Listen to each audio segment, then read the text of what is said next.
समय समय पे होते हैं समय समय की बात, और किसी समय का दिन बड़ा किसी समय की रात। समय का खेल है। आज यहां इस पंडाल भर में लोग बैठे, एक समय यहां ऐसा भी था कि हर पंडाल में लोग बैठे थे। आज हमारी गाड़ी एयरपोर्ट से 20 मिनट में यहां आ गई। एक समय ऐसा था अरेल घाट पहुंचने में 20-20 घंटे लोगों को लग गए। समय का ही तो खेल है।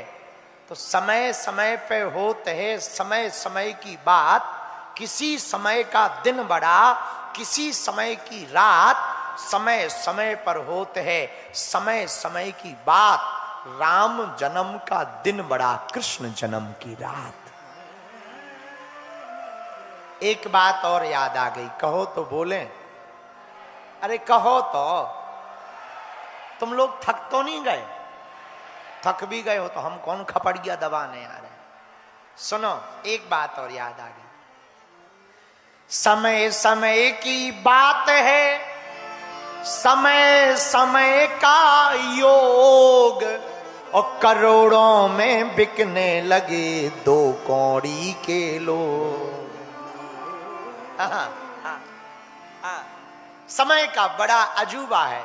इसलिए हम प्रार्थना करें, भैया तुम्हें जो भी मिल गया हो, धन पद प्रतिष्ठा रूप जवानी, जो भी तुम्हें मिली हो, घमंड मत करना।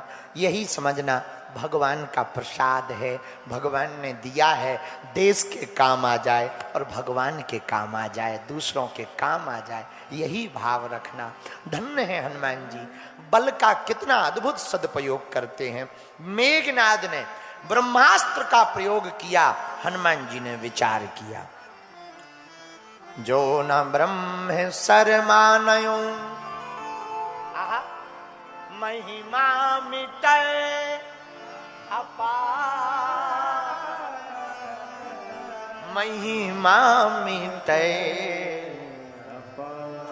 जो न ब्रह्म सर मानयूं महिमा मिटे अपार। हनुमान जी ने सोचा यदि हम ये नहीं मानेंगे तो दूसरे भी नहीं मानेंगे। और ब्रह्मा जी का ब्रह्मास्त्र अपने बड़ों का सम्मान सिखाता। और एक बात याद रखना, जितने युवान बच्चे बैठे हैं, बेटा बेटियां पढ़ने वाले छोटे छोटे बच्चे बैठे हैं, हमारी बात ध्यान से सुनना तुम। जो अपने से बड़ों का सम्मान करता है वो कभी भी पराजित नहीं होता है। अपने से बड़ों का जो सम्मान करता वो हमेशा विजय प्राप्त करता है। चत्वारि तस्य वर्धन्ते आयुर्विद्या यशो बलम।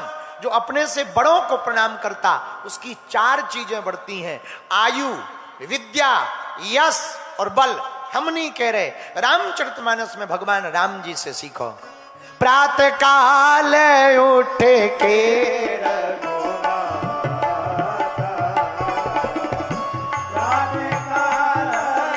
गाइए,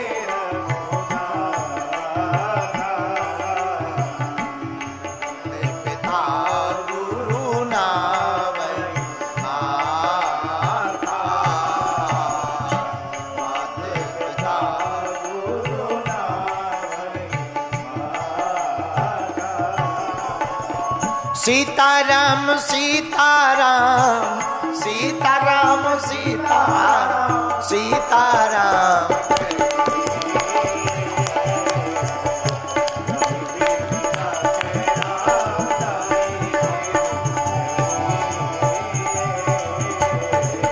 जाहि विधि राखे राम।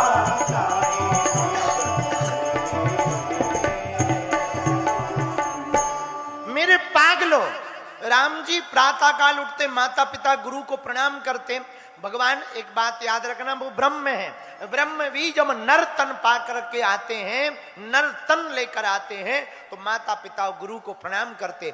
जो बालक बालिका अपने माता पिता अपने से बड़ों को सम्मान देता, प्रणाम करता, झुकता है, वह व्यक्ति हमेशा बड़ा होता है।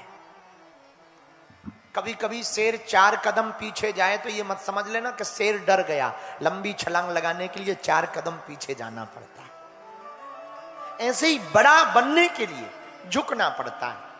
ये हमारा संकेत नहीं, बाबा का संकेत है। इसीलिए हमारे हनुमान जी ने ये सिखाया कि अपने से बड़ों का सम्मान करो। क्या करो? बोलो बोलो बोलो। पधारो पधारो। जो अपने से बड़े हैं उनका सम्मान करो। एक बात हम कहें इस पर, और ब्रह्म अस्त्र ते साधा कपि मन कीन विचार, जो न ब्रह्मशर मानयो महिमा मिटे अपार। किसी गांव में एक बारात जानी थी, पर जो शादी हो रही थी वो लवेरिया वाली हो रही थी, मतलब समझ जाओ बेंसी वाली, इलू इलू वाली। तो लड़की का पिता शादी के लिए राजी नहीं था, पर लड़का लड़की दोनों बहुत प्रेम करते थे। तो लड़की के पिता ने जानबूझकर एक शर्त रखी कि शादी तो हो जाएगी पर एक शर्त है, बारात में कोई भी बूढ़ा आदमी नहीं आएगा। तो आपस में यहां लड़के वालों के विचार हुआ कि जब बूढ़े नहीं जाएंगे तो बारात का क्या मतलब। फूफा जी नाराज हो गए, बोले हम तो जाएंगे। और बारात में कोई नाराज हो या ना हो, फूफा या मौसा जरूर नाराज होते। फूफा जी नाराज हो गए। तो लड़कों ने कहा कि आप जा नहीं सकते, शर्त है। तो बोले नहीं हम तो चलेंगे, शादी हो या ना हो हम जाएंगे, वरना बारात नहीं जाएगी। तो लड़कों ने एक उपाय किया, बोले एक काम करो, गाड़ी में पीछे बैठ जाओ, ऊपर से पोटली रख दी कपड़ों की ताकि दिखे ना, जब शादी हो जाएगी तो निकाल लेंगे बाहर, तो फूफा भी नाराज नहीं होंगे, शादी भी हो जाएगी। अब बारात गई तो लड़की का पिता तो चाहता ही नहीं था कि शादी हो, तो उसने दूसरी शर्त रखी। जैसी बारात गांव में आई कि सुनो शादी तो पक्की है, हम कर देंगे, पर एक शर्त और है बारातियों से, हमारे गांव के बाहर जो नदी बहती है उसमें पानी की जगह यदि दूध की धार बहा दें तो शादी होगी। अब सब लड़के ही लड़के थे, बोले इतना दूध लाया भी जाए तो वो बह जाएगा, और दूध भर की धार दिखना बड़ा मुश्किल है, इतने दूध का इंतजाम इतनी जल्दी कैसे होगा, बड़ा कठिन है। आपस में बात करके लड़के बोले कुल मिलाकर के शादी होनी नहीं है, वापस चलो, इन्हें करनी नहीं है, करवानी नहीं है, इसलिए ये नाटक कर रहे, तो जाने लगे। तो लड़के बोले जा तो रही हैं, फूफा जी काहे को मर जाए, निकालो बाहर। तो कपड़ों की पोटली एक तरफ की, फूफा जी को निकाला, इधर आ। फूफा जी बोले क्या हुआ, शादी हो गई? अरे बोले हुई कहां, कैंसल हो गई, चलो घर। क्यों हुई कैंसल? बोले दूसरी शर्त रख दी लड़की के बाप ने। क्या? बोले गांव के बाहर जो पानी की नदी बह रही है उसमें दूध की धार बहे तो शादी होगी। अब बताओ ये कोई शर्त है? अब हो ही नहीं पाना है, चलो वापस। तो फूफा जी बोले छोटी मोटी बातों पे बारात नहीं वापस ले जाते। लड़के बोले ये छोटी बात है? बोले बिल्कुल छोटी बात, खबर पहुंचाओ, जाओ लड़की के बाप से कह दो कि दूध का इंतजाम हो गया, इतना हो गया कि गांव में बाढ़ आ जाएगी, पर हमारी भी शर्त है, पानी तुम्हें खाली करवाना पड़ेगा। ये हमारी शर्त, पानी तुम खाली करवा। तो जैसे ही इतनी खबर पहुंचाई लड़की के बाप के पास, तो लड़की का बाप अपने गांव वालों से बोला जरा चेक करो बारात में कोई बूढ़ा तो नहीं आया है, क्योंकि ये जवानों के अंदर, युवान व्यक्ति के अंदर ये बुद्धि तो नहीं हो सकती, ये तो कोई वृद्ध के अंदर हो सकती, क्योंकि कई बार शब्द नहीं अनुभव बोलता है।